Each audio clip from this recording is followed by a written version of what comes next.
तो फ्रेंड्स, स्वागत है आपका हमारे इस नए वीडियो में। फ्रेंड्स, आज हम लोग बात करने वाले हैं जीएसटी रजिस्ट्रेशन के बारे में। आज हम लोग एक जीएसटी रजिस्ट्रेशन करेंगे और वो भी रूल 14A के तहत करेंगे। रूल 14A क्या होता है, क्या क्या टर्म एंड कंडीशन है, फुल डिटेल्स में इस पर बात करेंगे। किन्हें लेना चाहिए इस स्कीम के तहत इसका फ़ायदा, और कौन इसका फ़ायदा नहीं ले सकते हैं, पूरे डिटेल्स में बात करेंगे। तो आइए हम लोग चलते हैं कंप्यूटर स्क्रीन पे और इसका प्रोसेस शुरू करते हैं। तो फ्रेंड्स, हम लोग आ गए हैं गूगल स्क्रीन पे और हम लोग आज जो जीएसटी रजिस्ट्रेशन करने वाले 14A में क्या कंडीशन होता है। देखिए, 14A रजिस्ट्रेशन उनके लिए है जिनको इंस्टेंटली कोई स्टार्टअप करना हो, कोई बिजनेस करना हो, उनको तुरंत जीएसटी का रिक्वायरमेंट रहता है। ठीक है, तो उनको same day government GST number दे देती है, वो अपना काम इजीली कर सकते हैं। लेकिन इसमें एक कंडीशन होता है कि आपका जो टैक्स लाइबिलिटी है वो B2B के केस में 2.5 लाख से ऊपर नहीं होना चाहिए। मीन्स अगर आपका बिजनेस का जो टर्नओवर है कम रहता है, सेल ज़्यादा नहीं है, आपको पता है कि मेरा इससे ज़्यादा सेल नहीं होगा, तो आप इस स्कीम के तहत आप रजिस्ट्रेशन कर सकते हैं। ठीक है, मीन्स आपका B2B अगर आप बिलिंग करते हैं किसी बिजनेस पर्सन को, किसी रजिस्टर्ड पर्सन को, उसका जो लैब टैक्स जो बनता है वो आपका 2.5 लाख से ऊपर नहीं होना चाहिए। ठीक है, अगर 2.5 लाख से कम रहता है तो आपको कोई दिक्कत नहीं होने वाला है। ठीक है, और अगर मान लीजिए फिलहाल आपका कम है और अगर फ्यूचर में आपका जो है लाइबिलिटी बढ़ जाता है, टैक्स लाइबिलिटी आपका 2.5 लाख से ऊपर हो जाता है, तो फिर आपके पास ऑप्शन रहता है कि आप उस जीएसटी को आप दोबारा अपग्रेड करके उसको नॉर्मल जीएसटी आप बना सकते हैं। ठीक है, तो ये इसमें कंडीशन होता है 14A में। इसमें फ़ायदा ये होता है कि आपको कम डॉक्यूमेंट में भी, आपके पास अगर रेंट एग्रीमेंट नहीं है, कुछ कमी है डॉक्यूमेंट में, तब भी आपको जीएसटी नंबर मिल जाएगा और आप अपना काम स्टार्ट कर पाएंगे। तो चलिए हम लोग शुरू करते हैं रजिस्ट्रेशन। तो हम लोग आ गए हैं गूगल स्क्रीन पे। आपको यहाँ पे सर्च करना है जीएसटी रजिस्ट्रेशन। ठीक है, जो पहला वाला साइट आ रहा है ना, जीएसटी रजिस्ट्रेशन वाला ऑप्शन पे हम लोग क्लिक करेंगे। हमारा जीएसटी का पेज ओपन हो गया। ठीक है, रजिस्ट्रेशन पेज। अब हम लोग को न्यू रजिस्ट्रेशन करना है, तो आप यहाँ से भी न्यू रजिस्ट्रेशन पे जा सकते हैं, यहाँ से भी आप रजिस्टर कर सकते हैं। तो हम लोग आज यहाँ से जाते हैं न्यू रजिस्ट्रेशन पे। देखिए, हमारा न्यू रजिस्ट्रेशन का पेज ओपन हो गया। यहाँ पे आपको सबसे पहले अपना I am a tax payer, आपको टैक्स पेयर सेलेक्ट कर लेना है, अपना स्टेट सेलेक्ट कर लेना है, आपका स्टेट जो भी हो, अपना डिस्ट्रिक्ट सेलेक्ट कर लेना है।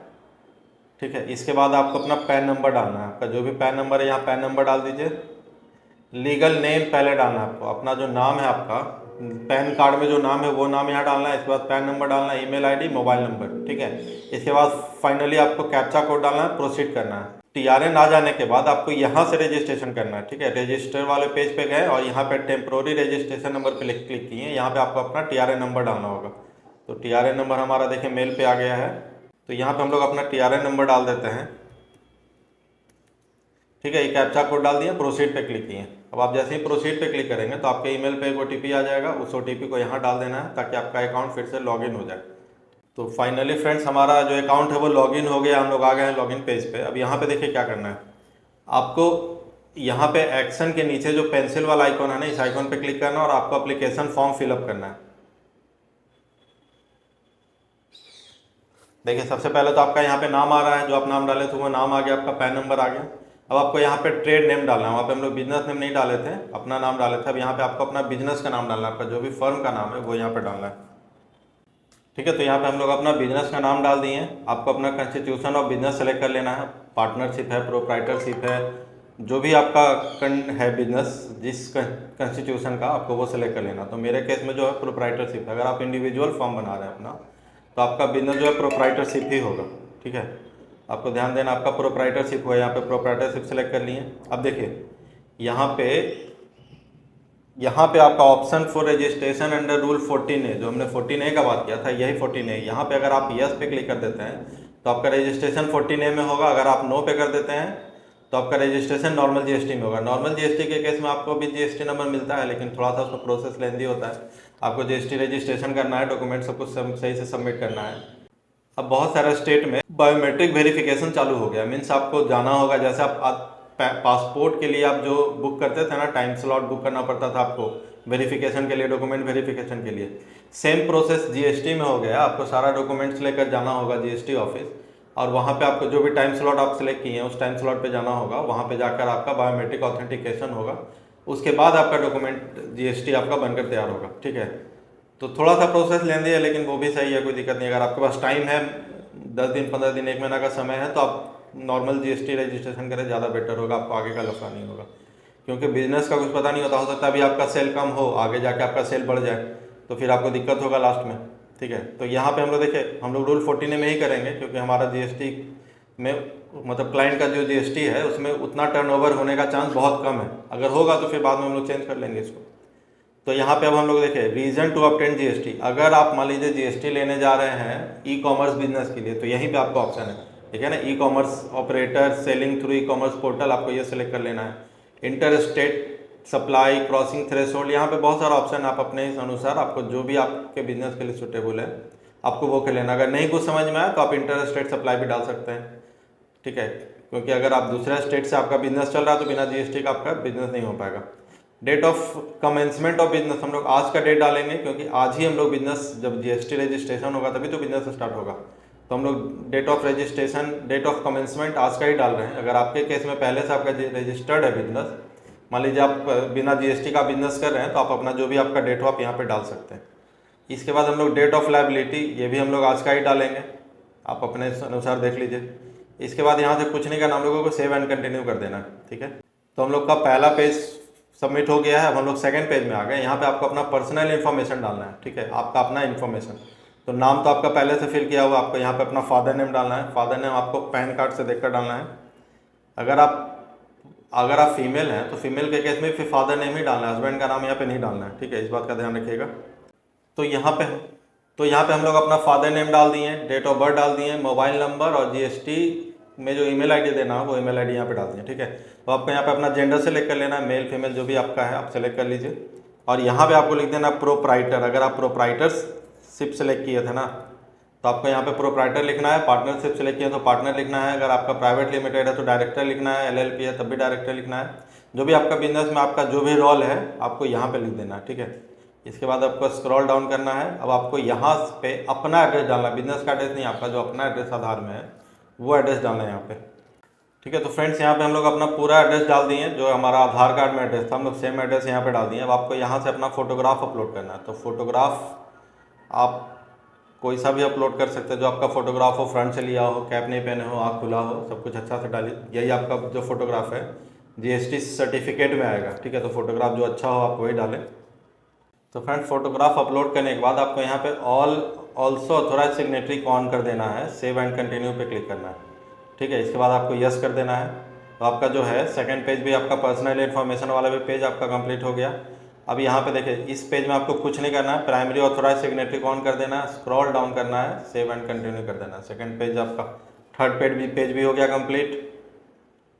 फोर्थ पेज में आपको कुछ नहीं करना है, सेव एंड कंटिन्यू कर देना, फोर्थ पेज भी कंप्लीट। अब आ गए हम लोग फिफ्थ पेज पे। यहाँ पे आपको अपना प्रिंसिपल प्लेस ऑफ बिजनेस का डिटेल्स डालना है। Details of principal place of business means आप बिजनेस कहाँ करने वाले हैं, आपका बिजनेस का एड्रेस यहाँ पे डालना है, ठीक है। तो यहाँ पे हम लोग अपना बिजनेस का एड्रेस डालेंगे। अगर आपके केस में सेम है तो आप सेम एड्रेस भी डाल सकते हैं, अगर चेंज है तो आप चेंज भी कर सकते हैं, ठीक है। तो यहाँ पे हम लोग पूरा एड्रेस डाल दिया अपना बिजनेस का, ठीक है। अगर आपका सेम है तो आप सेम डाल दीजिए, नहीं तो हम जो आपका जो भी है बिजनेस एड्रेस आप वो डाल सकते हैं। उसका प्रॉपर डॉक्यूमेंट आपके पास होना चाहिए। इसके बाद यहाँ पे आपको देखिए